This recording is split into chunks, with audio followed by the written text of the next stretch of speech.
Okay, this will be part 2, chapter 2, or chapter 5 of Jack London's White Fang. Chapter 2, The Lair. For 2 days the she-wolf and One Eye hung about the Indian camp. He was worried and apprehensive, yet the camp lured his mate, and she was loath to depart. But when, one morning, the air was rent with the report of a rifle close at hand, and a bullet smashed against a tree trunk several inches from One Eye's head, they hesitated no more, but went off in a long, swinging lope that put quick miles between them and the danger. They did not go far, a couple of days' journey. The she-wolf's need to find the thing for which she would search had now become imperative. She was getting very heavy and could run but slowly. Once, in the pursuit of a rabbit, which she ordinarily would have caught with ease, she gave over and lay down and rested. One Eye came to her, but when he touched her neck gently with his muzzle, she snapped at him with such quick fierceness that he tumbled over backward and cut a ridiculous figure in his effort to escape her teeth. Her temper was now shorter than ever, but he had become more patient than ever and more solicitous. And then she found the thing for which she sought. It was a few miles up a small stream that in the summer-time flowed into the Mackenzie, but that then was frozen over and frozen down to its rocky bottom. A dead stream of solid white from source to mouth. The she-wolf was trotting wearily along, her mate well in advance, when she came upon the overhanging high clay bank. She turned aside and trotted over to it. The wear and tear of spring storms and melting snows had underwashed the bank, and in one place had made a small cave out of a narrow fissure. She paused at the mouth of the cave and looked the wall over, carefully. Then, on one side and the other, she ran along the base of the wall to where its abrupt bulk merged from the soft-lined landscape. Returning to the cave, she entered its narrow mouth. For a short 3 feet she was compelled to crouch. Then the walls widened and rose higher in a little round chamber nearly 6 feet in diameter. The bare roof barely cleared her head. It was dry and cosy. She inspected it with painstaking care, while One Eye, who had returned, stood in the entrance and patiently watched her. She dropped her head with her nose to the ground and directed towards a point near to her closely bunched feet, and around this point she circled several times. Then, with a tired sigh that was almost a grunt, she curled her body in, relaxed her legs, and dropped down, her head towards the entrance. One Eye, with pointed, interesting ears, laughed at her, and beyond, outlined against the white light, she could see the brush of his tail waving good-naturedly. Her own ears, with a snuggling movement, laid their sharp points backward and soon and down against the head for a moment, while her mouth opened and her tongue lolled peacefully out. And in this way she expressed that she was pleased and satisfied. One Eye was hungry. Though he lay down in the entrance and slept, his sleep was fitful. He kept wakening and cocking his ears at the bright world without, where the April sun was blazing across the snow. When he dozed, upon his ears would steal the faint whispers of hidden trickles of running water, and he would rouse and listen intently. The sun had come back, and all the awakening Northland world was calling to him. Life was stirring. The feel of spring was in the air, the feel of growing life under the snow, of sap ascending in the trees, of buds bursting the shackles of the frost. He cast anxious glances at his mate, but she showed no desire to get up. He looked outside, and 6 snowbirds fluttered across his field of vision. He started to get up, then looked back to his mate again, and settled down and dozed. A shrill and minute singing stole upon his hearing. Once and twice he sleepily brushed his nose with his paw. Then he woke up. There, buzzing in the air, at the tip of his nose, was a lone mosquito. It was a full-grown mosquito, one that had lain frozen in a dry log all winter, and that had now been thawed out by the sun. He could resist the call of the world no longer. Besides, he was hungry. He crawled over to his mate and tried to persuade her to get up, but she only snarled at him, and he walked out alone into the bright sunshine to find the snow surface soft underfoot and travelling difficult. He went up the frozen bed of the stream where the snow, shaded by the trees, was yet hard and crystalline. He was gone 8 hours, and he came back through the darkness hungrier than when he had started. He'd found game, but he had not caught it. He'd broken through the melting snow crust and wallowed while the snowshoe rabbits had skimmed along on the top lightly as ever. He paused at the mouth of the cave with a sudden shock of suspicion. Faint, strange sounds came from within. They were sounds not made by his mate, and yet they were remotely familiar. He bellied cautiously inside and was met with a warning snarl from the she-wolf. This he received without perturbation, though he obeyed it by keeping his distance. But he remained interested in the other sounds, faint, muffled sobbings and slubberings. His mate warned him irritably away, and he curled up and slept in the entrance. When morning came and a dim light pervaded the lair, he again sought after the source of the remotely familiar sounds. There was a new note in his mate's warning snarl. It was a jealous note, and he was very careful in keeping a respectful distance.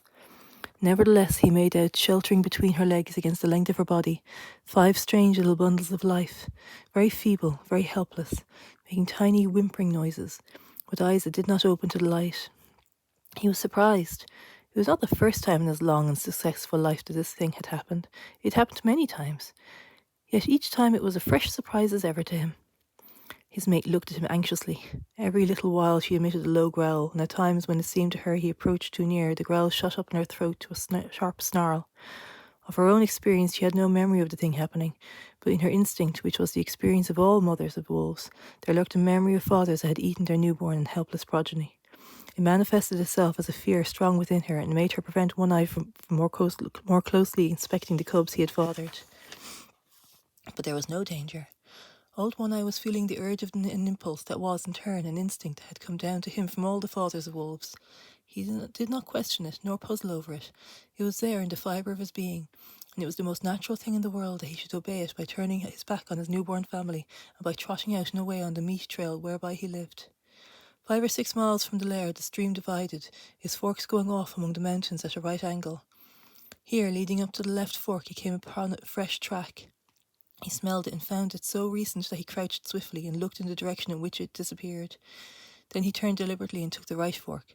The footprint was much larger than the one his own feet made, and he knew that in the wake of such a trail there was little meat for him. Half a mile up the right fork, his quick ears caught the sound of gnawing teeth. He stalked the quarry and found it to be a porcupine, standing upright against a tree and trying its teeth on the bark. One Eye approached carefully but hopelessly. He knew the breed, though he had never met it so far north before, and never in his long life had porcupine served him for a meal. But he had long since learned that there was such a thing as chance or opportunity, and he continued to draw near. There was never any telling what might happen, for with live things, events were somehow always happening differently. The porcupine rolled into a ball, radiating long, sharp needles in all directions that defied attack. In his youth, One Eye had once sniffed too near a similar, apparently inert ball of quills and had the tail flick out suddenly on his face. One quill he had carried away in his muzzle, where it had remained for weeks, a rankling flame until it finally worked out. So he lay down in a comfortable crouching position, his nose fully a foot away and out of the line of the tail. Thus he waited, keeping perfectly quiet. There was no telling. Something might happen. The porcupine mind might unroll. There might be opportunity for a deft and ripping thrust of paw into the tender, unguarded belly. But at the end of half an hour he arose, growled wrathfully at the motionless ball, and trotted on. He'd waited too often and futilely in the past for porcupines to unroll to waste any more time. He continued up the right fork. The day was long and nothing rewarded his hunt. The urge of his awakened instinct of fatherhood was strong upon him. He must find meat. In the afternoon he blustered upon a ptarmigan. He came out of a thicket and found himself face to face with a slow-witted bird. It was sitting on a log, not a foot beyond the end of his nose.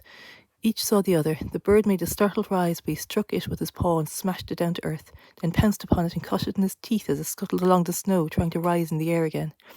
As his teeth crunched through the tender flesh and fragile bones, he began naturally to eat. Then he remembered, and turned on the back track, starting for home, carrying the ptarmigan in his mouth.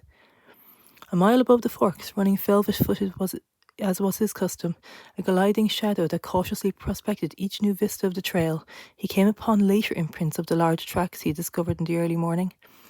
As the track led his way, he followed, prepared to meet the maker of it in every turn of the stream. He slid his head around a corner of rock where began an unusually large bend in the stream, and his quick eyes made out something that sent him crouching swiftly down. It was the maker of the track, a large female lynx. She was crouching as he had crouched once that day, in front of her tight-rolled ball of quills. If he'd been a gliding shadow before, he now became the ghost of such a shadow, as he crept and circled around and came up well to leeway of the silent, motionless pair. He lay down in the snow, depositing the ptarmigan beside him, and with eyes peering through the needles of a low-growing spruce, he watched the play of life before him. The waiting lynx and the waiting porcupine, each intent on life. And such was the curiousness of the game. The way of life for one lay in the eating of the other, and the way of life for the other lay in being not eaten. While One Eye the wolf crouched in the covert, playing his part too of the game, waiting for some strange freak of chance that might help him on the meat trail which was his way of life. Half an hour passed, an hour, and nothing happened. The ball of quills might have been a stone for all it moved, the lynx might have been frozen to marble, and old One Eye might have been dead.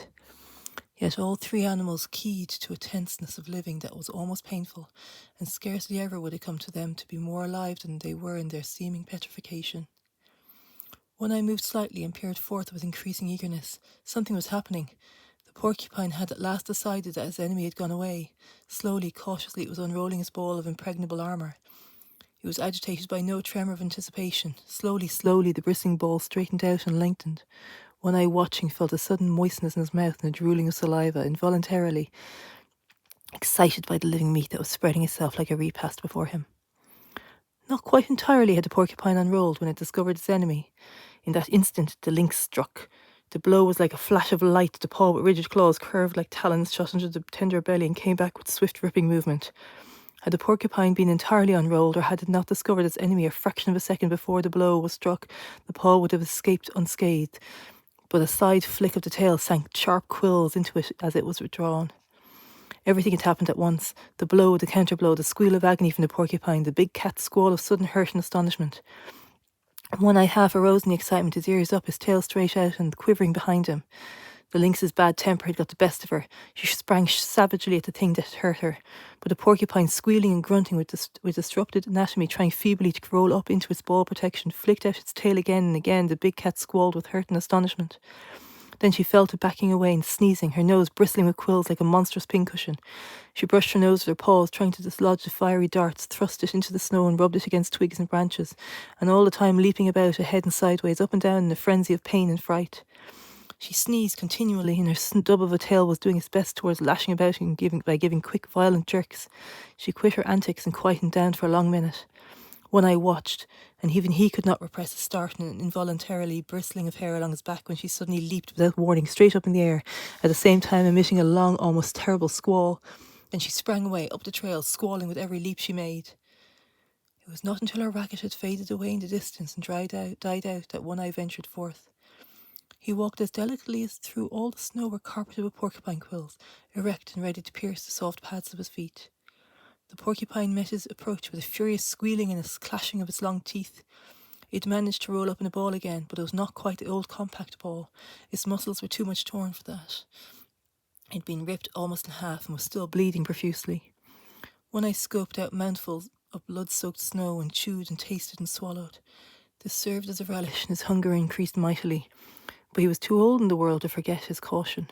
He waited and lay down and waited while the porcupine grated his teeth and uttered grunts and sobs and occasional sharp little squeals. In a little while, One Eye noticed that the quills were drooping and the great quivering had set up.